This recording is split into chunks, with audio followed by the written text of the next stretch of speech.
आदिवासी मुख्यतः जंगलजात द्रव्य उपरे भरोसा कर चलती। ता भितरु अन्यतम हेउछि करड़ी। बाउंस गजारू करड़ी बाहर करा जायथाय। कोरापुट जिला बैपारीगुड़ा अंचल रे एहार व्यवहार अधिक देखा मिलता है। जंगल पहाड़ को जाई बाउंस बुदा गुड़िकरू करड़ी संग्रह कर बजार में बिक्री कर जायथाय। पूर्वरु केवल घरर महिला माने जंगल को जाई करड़ी संग्रह करुथिला बेले वर्तमान कामधंदा न पाई घरर पुरुष माने मध्य एही करड़ी संग्रह करी बिक्री करुछंती। करड़ी बिक्री करी दिन को 500 रु 600 टंका रोजगार करुछंती कोरापुट जिलार महिला माने। बाउंस गजा को छोट छोट करी काटी बजार में बिक्री करा जायथाय। करड़ी विभिन्न स्वादीय तरकारी हेउ कि भजा एमिति कि एडार आचार मध्य प्रस्तुत कर जायथाय। बहु लोक एहाकु स्नैक्स भाव में प्रस्तुत करिथांती।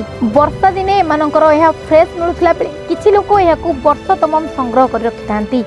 केवल कोरापुट नुहे पश्चिम ओडिसा रे मध्य करड़ी बहुल भाव में व्यवहार कर जायथाय। आ एबे लॉकडाउन शटडाउन समय आदिवासी उपार्जन माध्यम पलटि करड़ी। कोरापुट बनलता लेंका रिपोर्ट तत्काल खबर .in।